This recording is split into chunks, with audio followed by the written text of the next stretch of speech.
Hi guys, Vaishnavi classes में आप सभी का स्वागत है। अभी तक मेरे चैनल को सब्सक्राइब नहीं किए हैं तो प्लीज़ आप सबसे हम्बल रिक्वेस्ट है कि आप सब मेरे चैनल को जल्दी से सब्सक्राइब कर लीजिएगा और बेल आइकन को ज़रूर दबाइएगा ताकि रोज़ आने वाली वीडियो बिल्कुल आपको टाइम से मिल जाए। फ्रेंड्स, आज मैं आपको एक यूज़ पढ़ाऊँगा जो बहुत मज़ेदार है और वो कमाल का यूज़ है जो आप अक्सर डेली लाइफ में बोलते हैं। तो आइए इन्हें देखते हैं वो कौन सा यूज़ है। तो आज हम आपको use of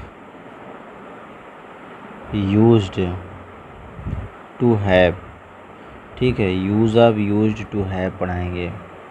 used to have, right. इसका मतलब होता है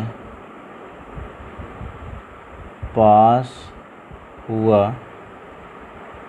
करता था, राइट। इसका मतलब ये हुआ कि पास हुआ करता था, ठीक है।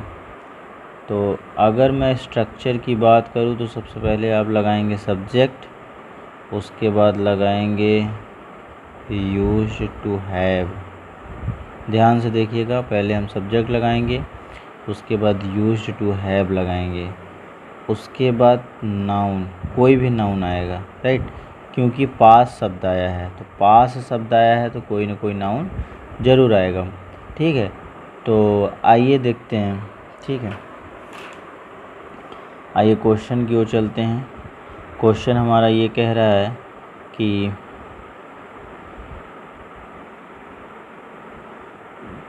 पिताजी के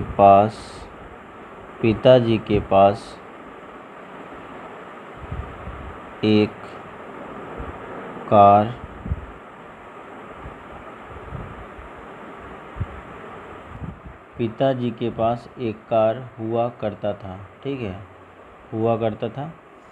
तो अब देखना हमें ये है, सबसे पहले क्या करेंगे, हम लगाएंगे सब्जेक्ट, ठीक है। सबसे पहले हम क्या लगाएंगे, सब्जेक्ट।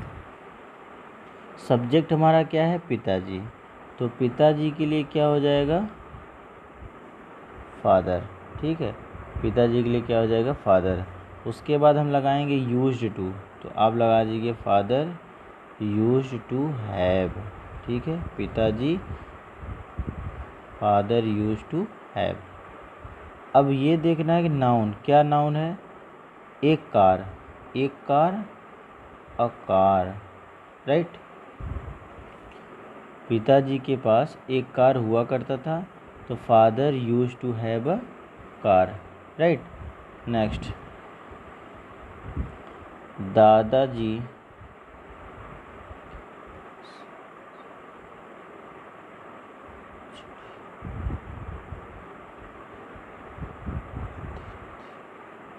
ठीक है, दादाजी के पास छड़ी हुआ करती थी, ठीक है। तो अब इसको क्या करना है, सबसे पहले हमें सब्जेक्ट ही लिखना है। तो सब्जेक्ट हम दादाजी के लिखेंगे ग्रैंडफादर, ग्रैंडपा भी लिख सकते हैं आप, जैसा कि हमने आपको बताया है। तो ग्रैंडफादर, ठीक है। उसके बाद फिर आप लगाइए used to have, grandfather used to have a stick, right. Grandfather used to have a stick. ध्यान दीजिएगा, वन थिंग मोर मैं आप सभी को बता दूं कि सबसे पहले हमें सब्जेक्ट लिखना है। तो सब्जेक्ट हमारा जो रहेगा उसको लिख लीजिएगा। उसके बाद क्या करना है, तुरंत आपको इमीडिएट यूज्ड टू हैव लिखना है, क्योंकि हमारा रूल स्ट्रक्चर हमारा ये कह रहा है कि subject plus used to have.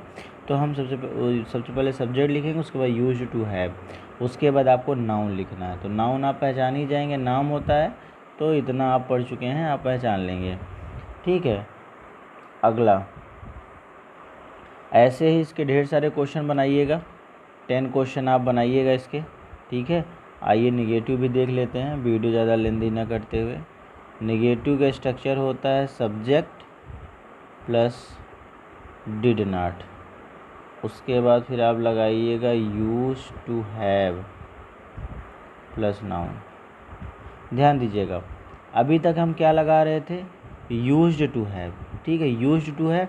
अब यहाँ पे हम क्या लगाएंगे, निगेटिव के साथ हम डिड नॉट लगाएंगे। जब डिड नॉट लग गया तो यहाँ ऑलरेडी क्या हो जाएगा, फर्स्ट फॉर्म में हो जाएगा, ठीक है।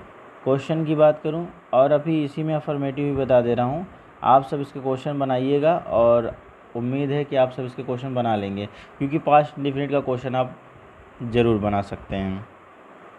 उसमें बस आपको आना क्या चाहिए, पास हुआ करता था बस। ठीक है, हम आपको स्ट्रक्चर बता दे रहे हैं। ये हो गया निगेटिव का स्ट्रक्चर, ध्यान दीजिएगा। अब आपको हम बता दे रहे हैं इंट्रोगेटिव का। इंट्रोगेटिव का भी बता दे रहे हैं। आपको लगाना है सबसे पहले डिड, उसके बाद आपको लगाना है सब्जेक्ट प्लस नाउन। ठीक है, अगर मैं इंट्रोगेटिव के स्ट्रक्चर की बात करूं तो सबसे पहले लगाना है डिड, उसके बाद लगाना है सब्जेक्ट, उसके प्लस यूज टू हैव। ध्यान दीजिएगा, अब आपको क्या लगाना है, निगेटिव और इंट्रोगेटिव के साथ, इन दोनों के साथ आपको वर्ब में फर्स्ट फॉर्म का यूज करना है। Did plus subject plus use to have, उसके बाद प्लस नाउन, राइट। तो आपको इसका ध्यान देना है और आपको इन दोनों के क्वेश्चन बनाने हैं। ठीक है, इन दोनों को क्वेश्चन बनाने के बाद आप 10 क्वेश्चन बनाइएगा। मोर क्वेश्चन, जितना आप क्वेश्चन बनाएंगे, जितना क्वेश्चन आप बनाएंगे उतनी आपकी प्रैक्टिस होगी, राइट। तो आप कोशिश किया करिए कि हार्ड क्वेश्चन बनाने की और क्वेश्चन बनाने की और क्वेश्चन करने की भी ट्राई किया करिए। अगर नहीं आता है तो आप जो है व्हाट्सएप पे भेज सकते हैं कि हाँ सर मुझे ये क्वेश्चन बना रहा हूँ, नहीं बना पा रहा हूँ। और उम्मीद यही करता हूँ कि आप सब बना लेंगे, क्योंकि आप सब ये एडवांस इंग्लिश पढ़ रहे हैं, तो आशा करता हूँ आपको कोई प्रॉब्लम नहीं होनी चाहिए, राइट। चलिए, 2 क्वेश्चन 2 पे आप बनाइएगा, एक बता ही दिया हूँ, ठीक है। और बना के मेरे को सेंड करिएगा, राइट। देखते हैं कि कितना किसको समझ में आया है, ठीक है। तो अब हम मिलेंगे आपको नेक्स्ट वीडियो के साथ, तब तक के लिए बाय।